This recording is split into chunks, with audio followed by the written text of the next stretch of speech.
Limitation.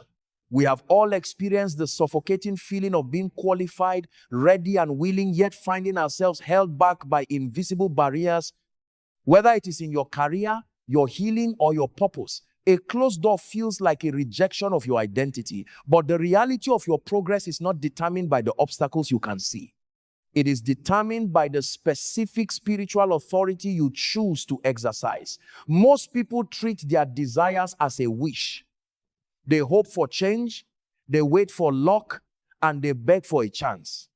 But hope is not a strategy, and begging is not a position of power.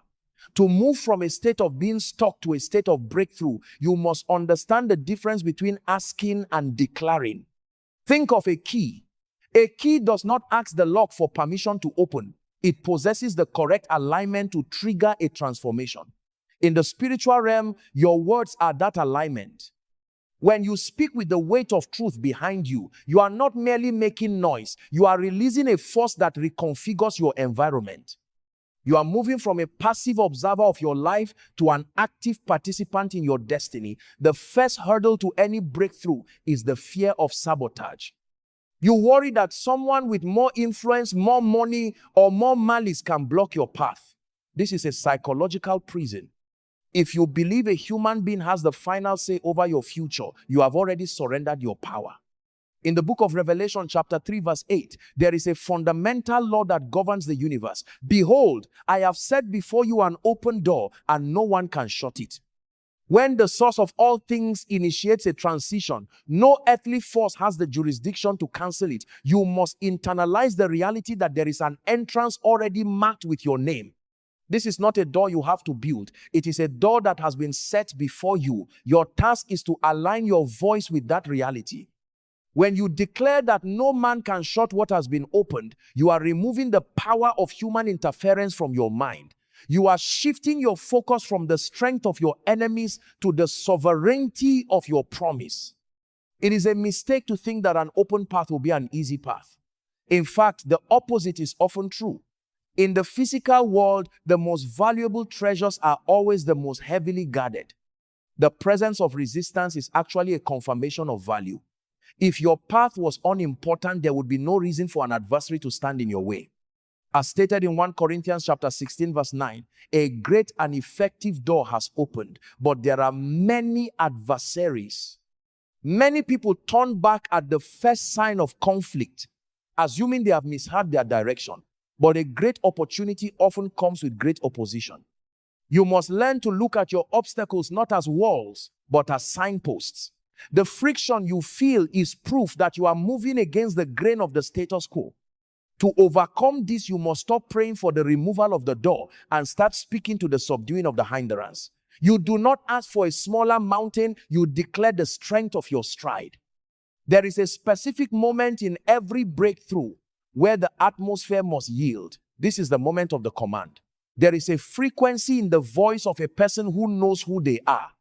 It is the sound of a command found in Mark chapter 7 verse 34, where the word is spoken, Ephphatha, which means be opened.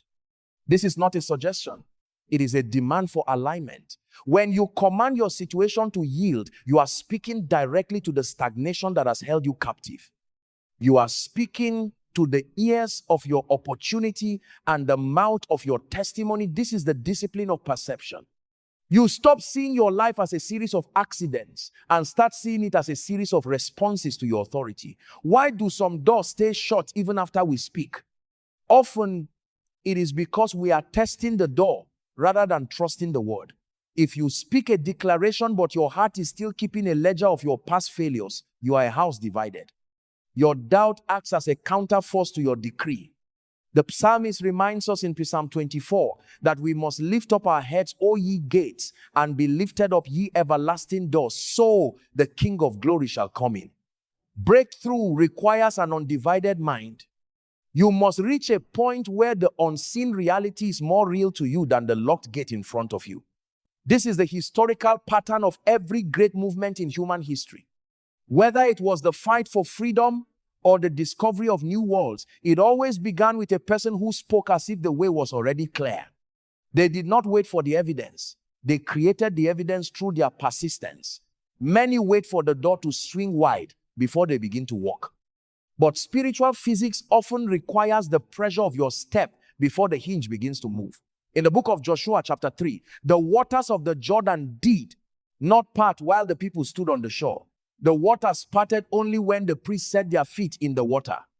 If you are standing still waiting for a sign, you are missing the principle of momentum. You must begin to move toward the door as if it is already functional. Prepare for the promotion before the interview.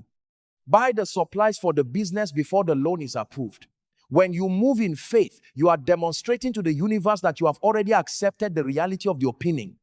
Faith is not a feeling, it is a positioning. When a door has been closed for a long time, you begin to identify as a person who belongs outside. You get comfortable in the hallway. You start to decorate your place of waiting. But you were not created to live in a corridor. You were created for the interior. Isaiah chapter 22. Verse 22 declares that the key of the house of David will be placed on your shoulder. What is opened, no one can shut, and what is shut, no one can open. This key is not a physical object. It is an identity of ownership. When you realize that you belong in the room, your voice changes. You no longer sound like a stranger asking for a favor. You sound like a resident returning home. This shift in identity is what makes your declarations effective. Heaven responds to the sound of sonship, not the sound of desperation. The greatest secret of the open door is this: the door does not open because you are lucky. The door opens because you have finally recognized that you carry the power of the opener within you.